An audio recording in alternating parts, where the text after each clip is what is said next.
So what does this bill do? We don't know. Let's talk about the Regulatory Standards Bill. This is one of the oddest bills that I've ever seen. The proposed government legislation has been slammed as dangerous, with concerns it will entrench ACT Party ideology in the country's constitutional framework. But proponents say there's nothing to worry about.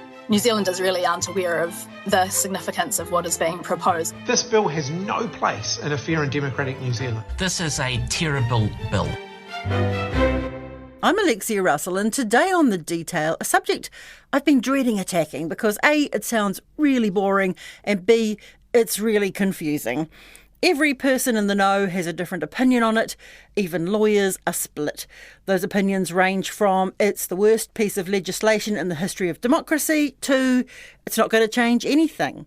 Former Attorney General Chris Finlayson says it's not even needed. I can't understand what all the fuss about this bill is about. The real question is it necessary? Because I introduced and passed the Legislation Act all those years ago and set up the Legislation Design and Advisory Committee, and I think they're doing all this work anyway. Despite what people say, it is constitutionally important, this piece of legislation. People care deeply about this. This is going to impact our future and current laws. It is an important piece of legislation. It is hard to unpick, it is hard to interpret, but it's worth having the debate over. That's Newsroom's political editor Laura Walters, and she's talking about David Seymour's Regulatory Standards Bill. Is it a template for good lawmaking or an assault on democracy? Or just a waste of time? I just don't know what the impact is going to be.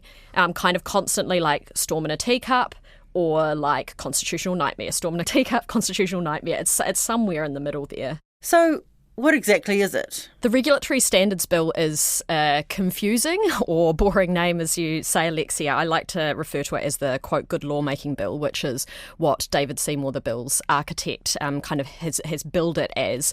But it's really getting a lot of attention. There's a lot of confusion, I think, around the bill, what it aims to do, what effect it will have, if any, whether it might have far-reaching unintended consequences, or maybe it's just a waste of time and money completely. So there's a lot of confusion, a lot of discussion, a lot of argument around it, and it's kind of hard to know whether it's a storm in a teacup or whether there is really something significant happening here with this bill. Let's go first over actually what does the bill do? Why is it needed?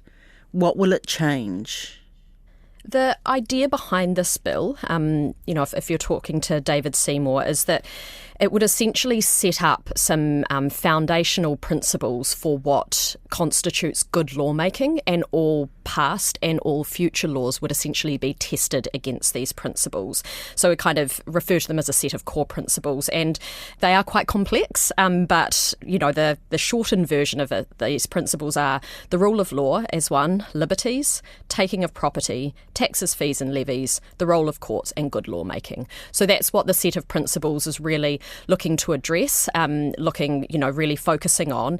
And the idea is that this is what the ACT Party, or this bill in particular, considers to be good lawmaking. These are the principles that should underpin any new legislation. And the idea, David Seymour says, is to ensure that all future laws are better, that legislation is of a good quality, that will ensure that, poor laws aren't made, that we don't have issues with, redundant or excessive legislation and regulation. So far in this term of government, we have seen laws being made and decisions being made based on no evidence, a lack of data. We've seen MPs who've gone against the evidence to ram through things. I mean, is this to make sure that that doesn't continue to happen? Or, I sense a great contradiction here. There is a lot of contradiction here. You might remember that the day that this bill was announced was also, I think, maybe a day shy of, or within the same week at least, of the equal pay legislation changing. It came with no warning, no select committee process, no regulatory impact statement. No party widely campaigned on changes to pay equity laws. There was no mention in the coalition agreements or the government's quarterly action plans. But On Tuesday, after a 3-week recess, the government announced it was using urgency to pass significant reforms. And we saw that push through without consultation, without a select committee process, under urgency. And it's that type of process that this bill is looking to get rid of. Things like retrospective lawmaking, a lack of consultation, a lack of good evidence and data to surround things. So there are some contradictions, there is some irony there. But the idea is that, putting in place a bill like this will give lawmakers and the public service kind of a bit of a guiding light, I guess, when they're creating legislation that, it should be based on these principles at the moment. And that's when we're talking about the principles of good lawmaking, and this, I'm sure we'll get to this soon, it's really hard because those principles are so contested.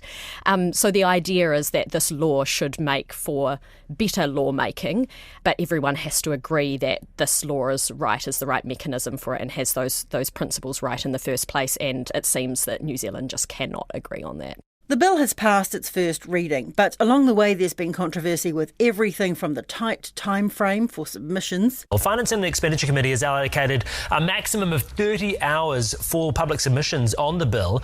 Is this a deliberate attempt to shut down democratic debate, Tangi, do you think? Yes, it is. To Seymour's accusation, now walked back, that bots wrote most of those submissions. Now, you're smart enough to know that those 23,000 submissions, 99.5% of them were because somebody figured out how to make a bot make fake submissions that inflated the numbers. Mōrena te whānau, today we are learning how to do a regulatory standards bill submission in under 2 minutes. To a spat between the acting Prime Minister and one of the country's top academics that descended into name-calling. A University of Auckland distinguished professor has spoken out against Deputy Prime Minister David Seymour's Facebook posts that she and others have derangement syndrome for criticising his regulatory standards bill.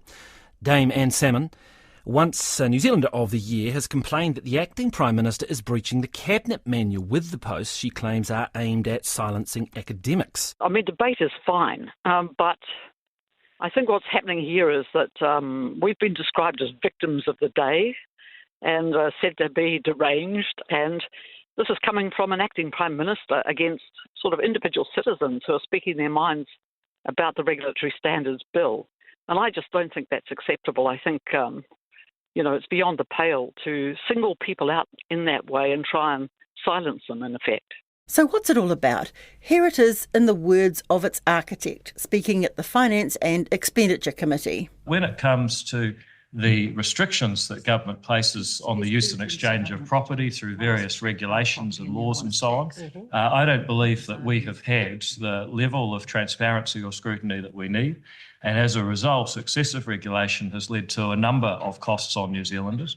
One is the immediate... This is why we need explainers in the news. And that's why I believe that the Ministry for Regulation, its Minister, at this time me, and the Regulatory Standards Bill form an important parallel to the infrastructure government has around monitoring, taxing and spending. Oh, look, more controversy. This is the spiel where Labour's Deborah Morris got told off for rudely interrupting. What was the unparliamentary outburst? Would Deborah Morris it was something I should have kept under my breath. Well, just tell people would like to know. I believe I said, for fuck's sake, in response to something you said. It was unparliamentary and I shouldn't have said it. All material for Laura Walter's pen, but not really what the bill is all about. Now, one of the foundational principles in this bill is that people whose property is taken by the government should be compensated fairly for it. And that goes for property rights being restricted by new laws too. Possible scenarios brought up by critics include corporates having the freedom to pollute their own land, or having to pay landowners compensation for not cutting down their native trees. But Seymour says there are no additional legal rights or obligations here. The law would, however, increase transparency to Parliament. A regulatory standards board could make recommendations, but they'd be non-binding. And the bill specifically excludes the Treaty of Waitangi. Critics of the bill say David Seymour set it up for his mates favouring a corporate agenda and attempting to wipe the treaty from our lawmaking process. But the Deputy Prime Minister says, look, not true, and has been on the attack via social media. treaty settlements won't be tested against this set of principles, and specifically that taking of property principle that you mention. At future treaty settlements as well as past treaty settlements, because remember that this law allows the board that is going to be set up to retrospectively look at laws, to open them up, to review them, to make suggestions or rulings on whether they are appropriate or consistent with these principles.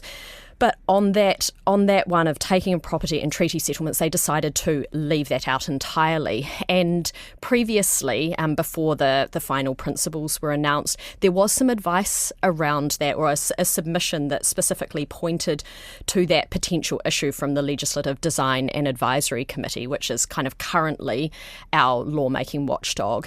And they said that, well, if this principle were to be applied to future and past treaty settlements, then that could mean either current property owners or the Crown could, be on the hook for billions and billions and billions of dollars. We know that these settlements are often paid out at something like 0.1% of the land that was illegally confiscated or taken.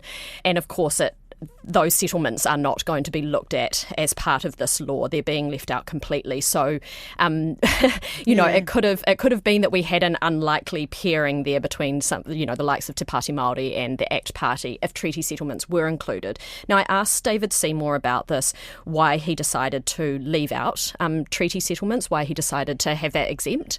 His response to that was that we could go back and review basically the legislation, the treaty settlement legislation, but in order to do it properly, you'd need to go back and review the treaty itself. And without reviewing the treaty itself, it shouldn't be included. And he said, well, look, I tried to do that, essentially with the Treaty Principles Bill. No one wanted that, so it's not right that we include treaty settlements in there without going back and reviewing the bigger document or foundation that sits beneath that treaty settlement law.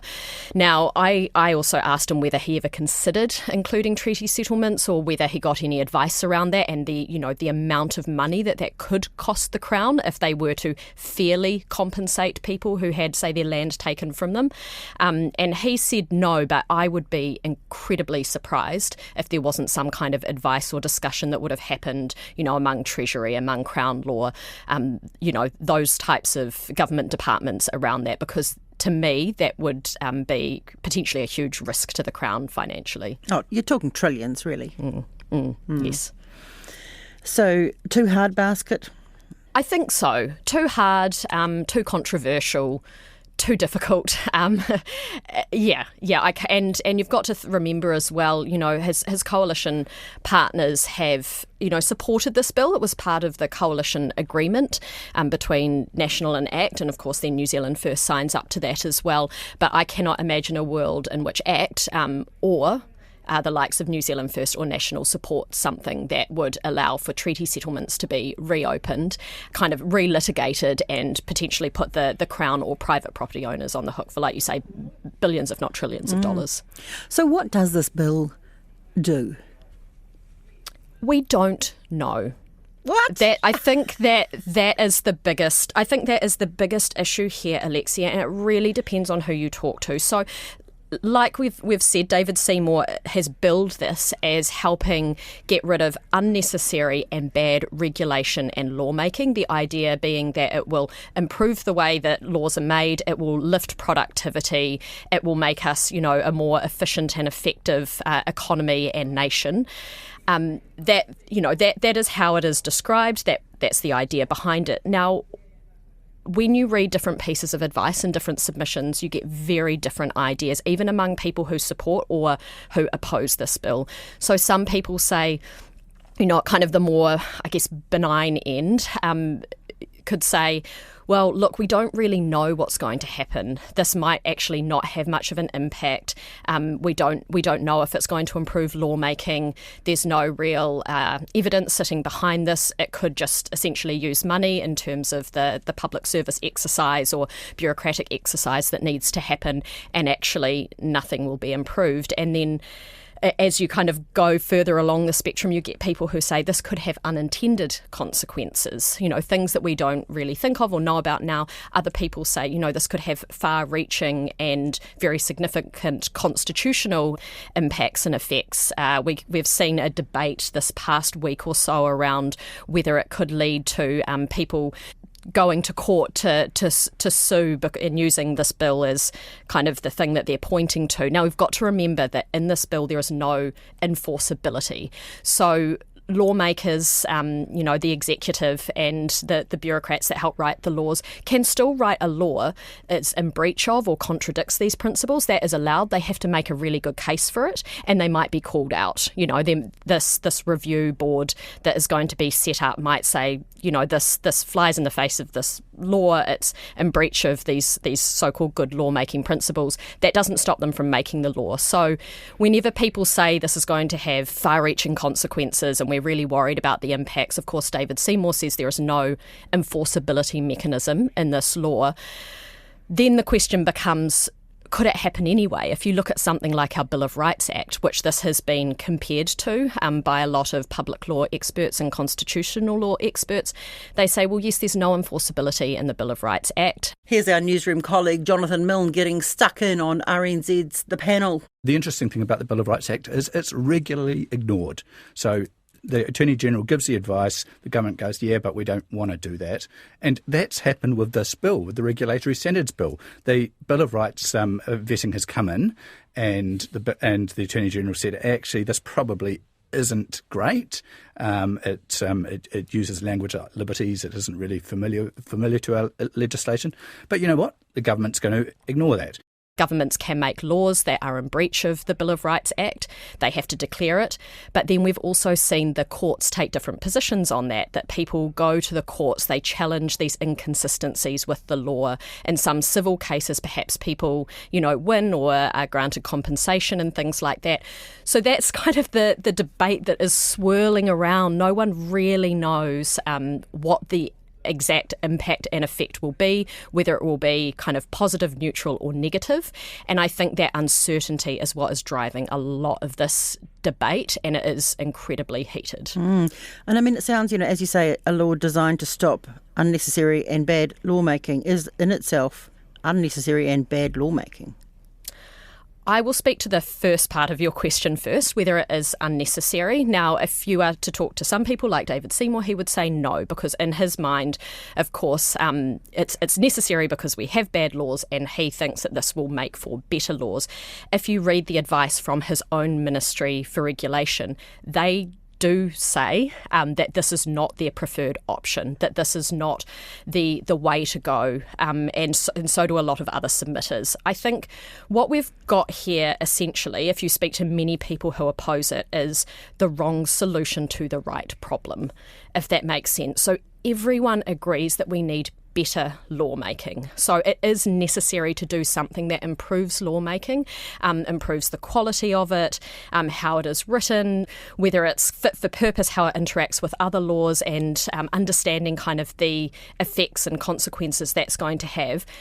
It's quite hard to find official advice that says that this is the way to do it. So we already have mechanisms in place to improve lawmaking. I referenced before the Legislative Design and Advisory Committee. That's essentially the watchdog that already exists to look at whether legislation that is being created is of good quality. We also have, different standards and principles. We have things like regulatory impact statements and departmental disclosures.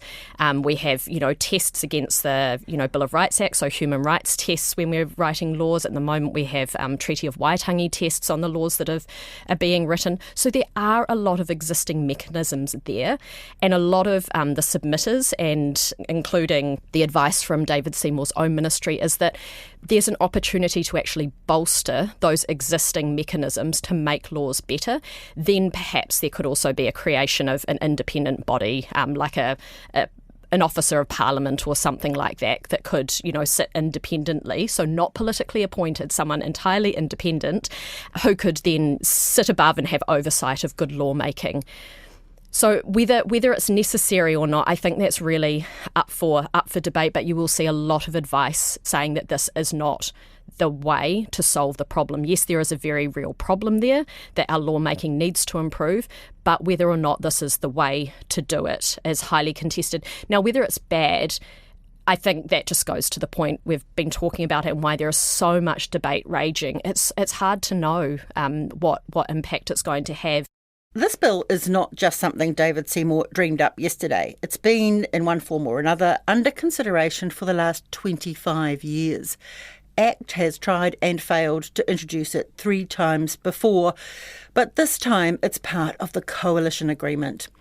Former Attorney-General and Labour Prime Minister Sir Geoffrey Palmer, who really is an expert in writing laws, reviewed a previous iteration of the bill when he was President of the Law Commission. Here he is talking to Melanie Nelson on her Substack, Disinterpreted. Of course, it's now on its 4th iteration through the system. And I've had to look at it at earlier iterations. And it was very bad in 2010 when I looked at it, when I was at the Law Commission. But it's even worse now.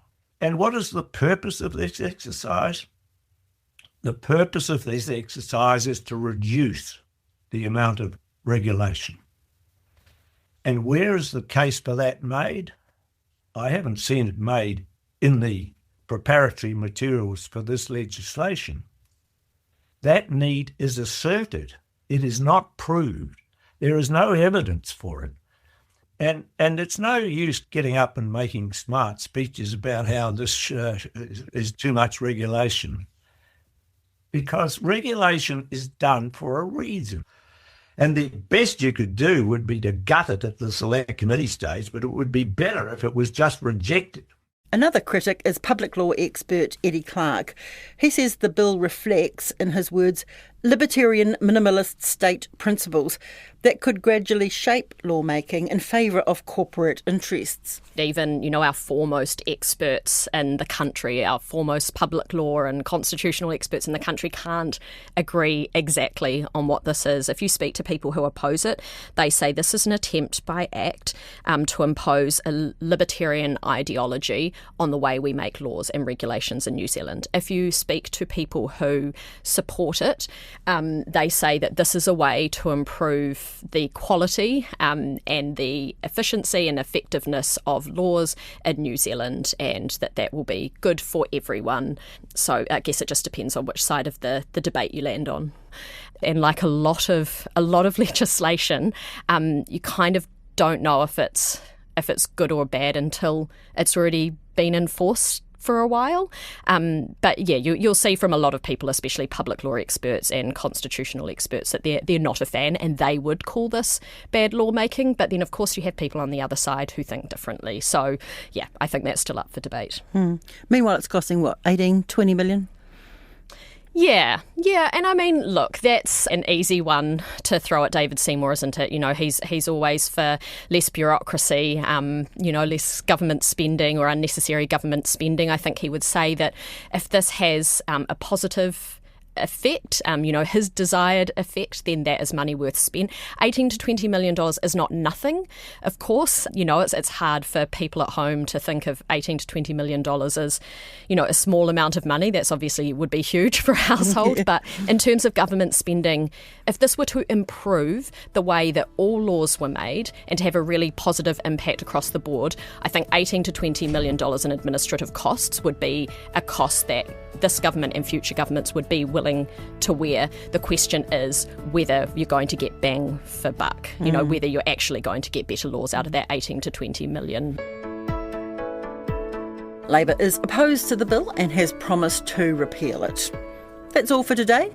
The Detail is a newsroom production supported by RNZ and New Zealand On Air. This episode was produced by Sharon Brett Kelly and engineered by Jeremy Ansell. Thanks to Laura Walters. I'm Alexia Russell. Ka kite anō.